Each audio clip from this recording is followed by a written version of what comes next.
2 months ago, TV6 first reported B3 Computers at Sawyer had closed its doors. We learned that a company from San Diego, which promised to bring more than 100 jobs to Marquette County and was loaned more than $700,000 in taxpayer money, had shut down operation.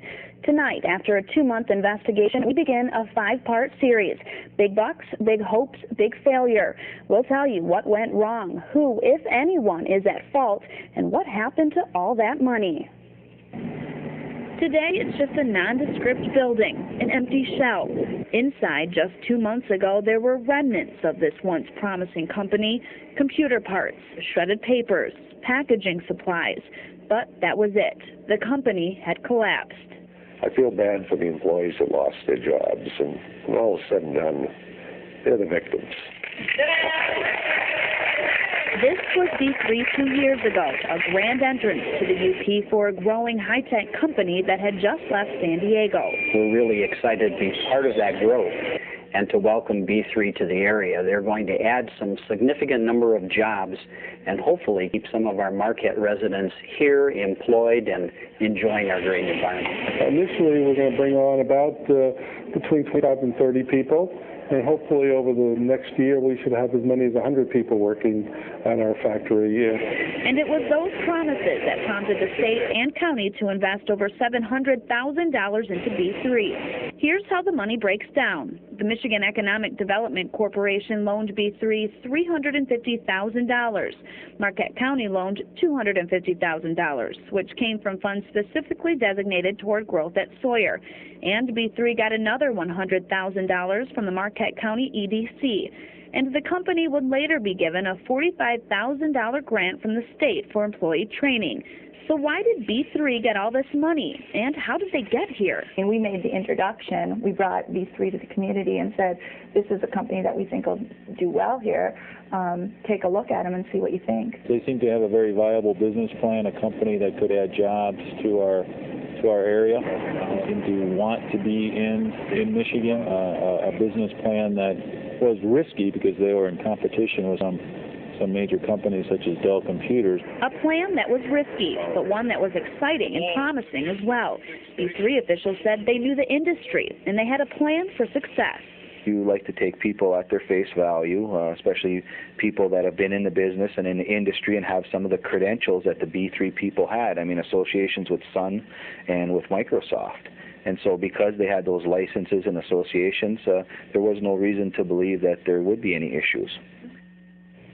Well, actually, there were some reasons, several reasons, to question the viability of this company and the prudence of lending them big money. Tomorrow, we'll take a look at the red flags, what was known about B3 and its problems when it first came to the UP. Last night in part 1 of our series, Big Hopes, Big Bucks, Big Failure, we introduced you to B3 Computers, a computer company from San Diego that moved to Sawyer 2 years ago. They got a warm welcome here and more than $700,000 in loans from the state and county governments. Tonight in part 2, we take a look at the red flags that were flying high when the company first came to town looking for money. Before B3 came to town 2 years ago, Northern Initiatives performed due diligence on the company, which was known as CGA when it was located in San Diego. The report, which was written for the Michigan Economic Development Corporation, looked at the company's history, business plan, and probability of success. TV6 obtained that report through the Freedom of Information Act. Here are some excerpts. The company has a history of losses in recent years. It has limited net worth, negative tangible net worth, with which to sustain future losses. There is no secondary source of repayment beyond very limited collateral. The likelihood of recovering any significant portion of this prospective loan through liquidation of collateral is remote. In other words, B3's finances were shaky. Part of the due diligence that was done did uncover some liens, some liens on B3. That information was part of the overall decision to proceed. We knew that there were issues with the prior landlords, and there was a deferred rent liability on their balance sheet that they made no effort to hide. In fact, TV6 found their landlord took them to court, and CGA's former vice president of operations says the company simply had to leave San Diego. The company didn't pay the rent for a long time in San Diego. All told, TV6 found 8 lawsuits filed against CGA between 1999 and 2004. And then there was the outstanding debt owed to several creditors. According to my calculation, it's roughly about $1.3 million.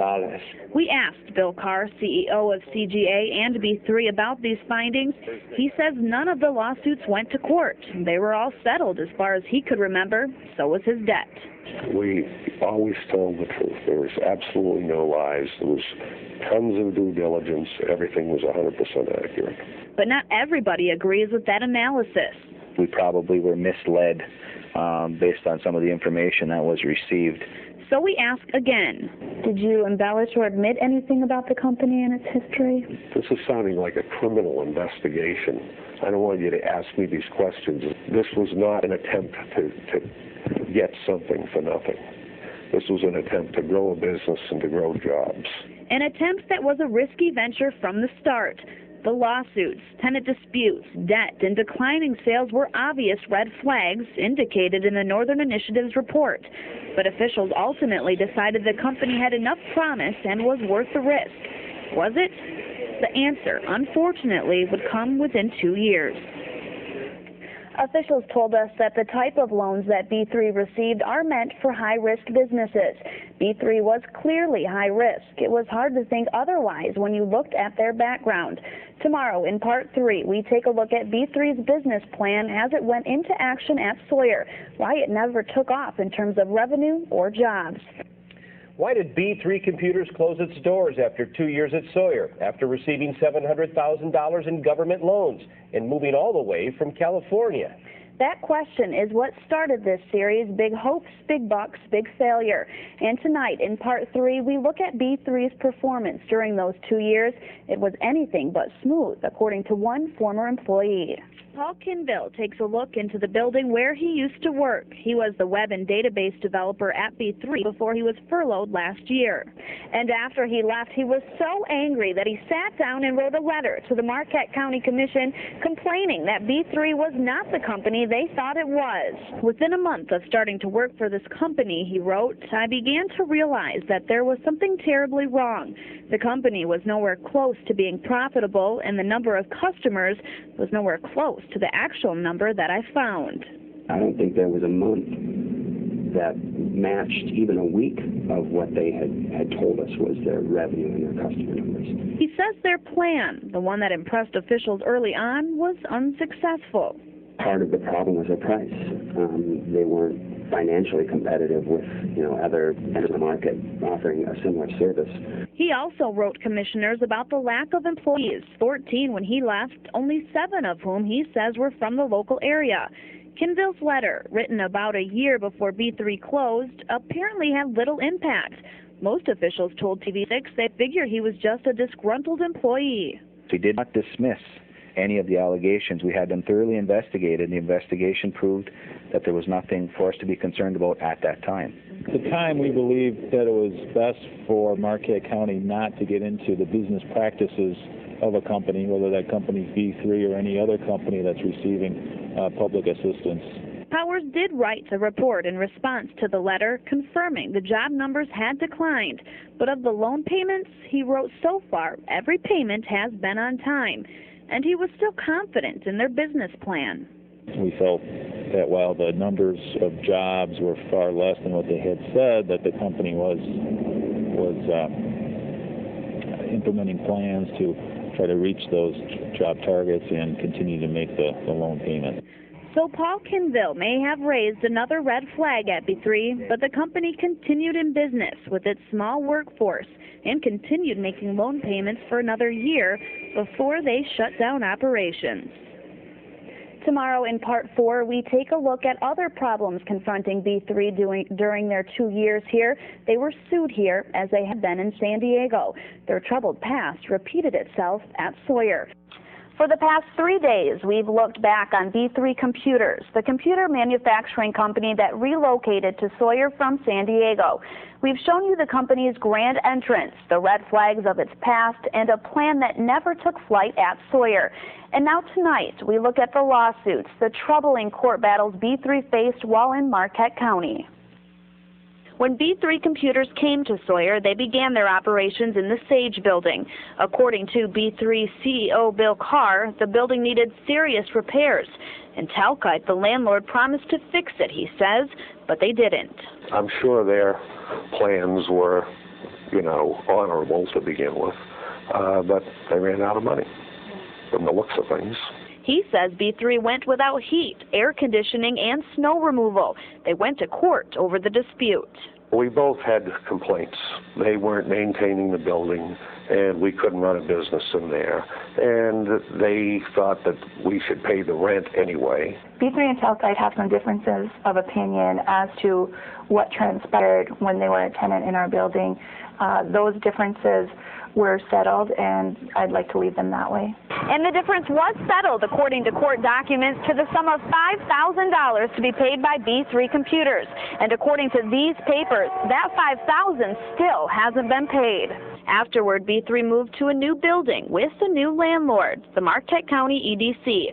This gave new hope to Carr. But again, B3 ended up in court with the landlord. The EDC sued for over $50,000 in back rent. This time, a jury ruled in favor of B3, but the relationship had clearly soured. When the EDC filed a second lawsuit against B3, Carr said enough. He was giving up.